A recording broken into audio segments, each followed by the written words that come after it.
9 నెలలు కడుపు పెద్దదై వికారమును పొంది తాను వంగలేక పని చేసుకోలేక తిందామంటే ఆహారం సహించక ఎంతో కష్టపడి తాను మరణ సదృశమైనటువంటి వేదన పొంది అన్ని నిప్పులు పడి బిడ్డని ప్రసవించి ఆ బిడ్డకి పాలిచ్చి పెంచి పెద్ద చేసి ఏడాది పాటు చలికాలం లేదు, వర్షాకాలం లేదు, మంచంలోనే మలమూత్ర విసర్జన చేస్తే ఆ మలమూత్రములను తుడిచి కడిగి బిడ్డని రక్షించి తాను ఉపవాసాలు చేసి చిట్ట చివరికి అవసరమైతే పిల్లవాడు ఎంత పెద్దవాడైనా వాడికి ఏదైనా కించిత్ అనారోగ్యం కలిగిందంటే భయం వేసినటువంటి మనసుతో నా ఆయుర్దాయం కూడా నువ్వే పోసుకొని బ్రతుకని అనగలిగినటువంటి వ్యక్తి ప్రపంచంలో ఉంటే అది అమ్మ ఒక్కతే.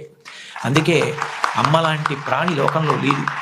శాస్త్రాలు కూడా మొట్టమొదటి నమస్కారం ఎవరికి చేయించాయి అంటే మాతృదేవో భవ. మాతృదేవో భవ అంటే భగవంతుడు అమ్మ రూపంలో ఉన్నాడు అని కాదు దాని అర్థం.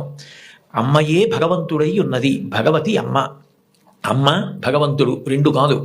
ఎందుకనంటే ప్రాణం పోయేటప్పుడు కూడా ఎక్కడ కొడుక్కి ఇబ్బంది కలుగుతుందోనని కొడుక్కి ఇబ్బంది కలగకుండా వాడికి ఏ విధమైనటువంటి క్లేశము పొందకుండా తాను వెళ్ళిపోవాలని తల్లి కోరుకుంటుంది.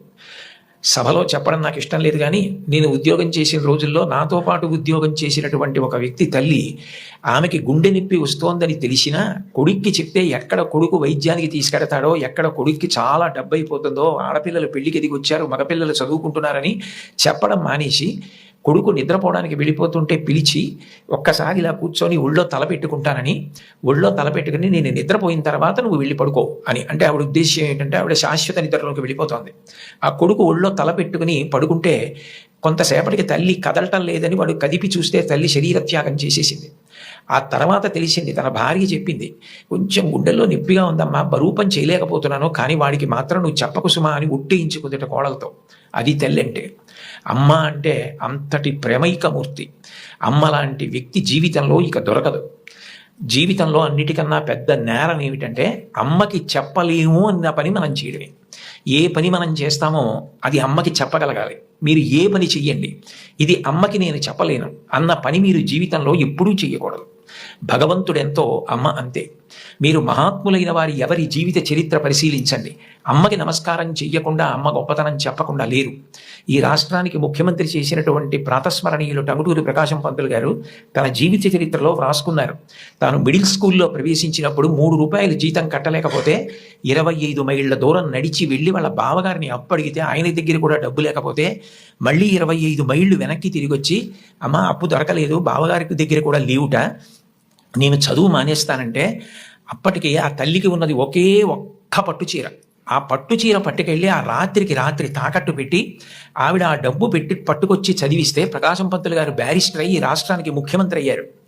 ఆయన తన జీవిత చరిత్రలో అమ్మ గురించి అంత గొప్పగా వ్రాసుకున్నారు. ఏపీజే అబ్దుల్ కలాం గారు, ఆయన పేరు చెప్తే పిల్లలు పరవశించిపోతారు. కాకినాడలో ఒకసారి నేను గోశాలకు వెడుతుంటే సాయంకాలం వేళ పిల్లలు స్వచ్ఛందంగా, అదేం ఎవ్వరూ నిర్వహించింది కాదు, వాళ్ళంతట వాళ్ళుగా బయటికి వచ్చి కొవ్వొత్తులు పట్టుకుని ఎడుతున్నారు కొంతమంది. నాకు ఏమిటి ఇక్కడ ఏమీ కనపట్టలేదు, ఇక్కడ ఏమీ నినాదాలు లేవు, నడిపిస్తున్న వాళ్ళు లేరు, పిల్లలు ఎందుకు కొవ్వొత్తులు పట్టుకుని వెళ్తున్నారని నేను వాళ్ళని అడిగాను, ఏమ్మా ఎందుకు ఎడుతున్నారని. మహానుభావుడు అబ్దుల్ కలాం గారు శరీరం విడిచిపెట్టేశారండి, అందుకని కొవ్వొత్తులు పట్టుకుని ఎడుతున్నా అన్నారు. నేను ఈ మధ్య కాలంలో ఒక నాయకుడు వెళ్ళిపోతే, ఒక వ్యక్తి మరణిస్తే పిల్లలు స్వచ్ఛందంగా కొవ్వొత్తులు పట్టుకుని వెళ్ళడం చూసింది అబ్దుల్ కలాం గారి విషయంలో చూశాను.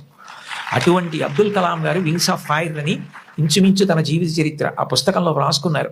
2వ ప్రపంచ యుద్ధ సమయంలో గోధుమలు రేషన్లో దొరుకుతున్నటువంటి రోజుల్లో అమ్మగారు రొట్టెలు ఒత్తి పిల్లలందరికీ పెడుతుంటే అందరి తలో 4 రొట్టెలు తినాలి. ఆ రోజు రొట్టె కూర బాగుందని కలాం గారు ఇంకో రొట్టె వేయి, ఇంకో రొట్టె వేయి అని తిన్నారు. అప్పటికి చిన్నవారు, చదువుకుంటున్నారు.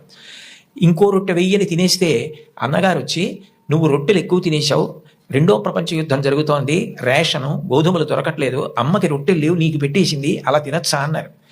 అమ్మకి తినవలసిన రొట్లు తాను తినేశానన్న న్యూనతాభావంతో కలాం గారు బలబలా ఏడుస్తుంటే తల్లిగారు వచ్చి గట్టిగా కౌగిలించుకొని, నాన్న నువ్వు తింటే నేను తిన్నట్టేరా, నాకు చాలా సంతోషంగా ఉంది అంది మా అమ్మ. అమ్మ ఒక రోజు వస్తుంది, ఆ రోజు ఈ కలాం ఈ శరీరాన్ని విడిచిపెట్టి నీకు నమస్కారం చేయడానికి వస్తాడు. On the day of the final judgement అని రాసుకున్నారు ఆయన. ఆ రోజు నువ్వు ఏ అన్నం కూడా తినడం మానేసి పెట్టి నన్ను పెంచి పెద్ద చేశావో, ఈ శరీరంతో ఈ మేధస్సుతో నేను దేశ సేవ చేసి కృతార్థుడనై ఆ అమ్మ కన్న కొడుకు అని నీకు కీర్తి తెచ్చి వచ్చి నీ పాదములకు నమస్కరిస్తానని రాసుకున్నారు. అంటే అమ్మకి అబ్దుల్ కలాం గారు ఇచ్చినటువంటి గౌరవం అంత గొప్పది.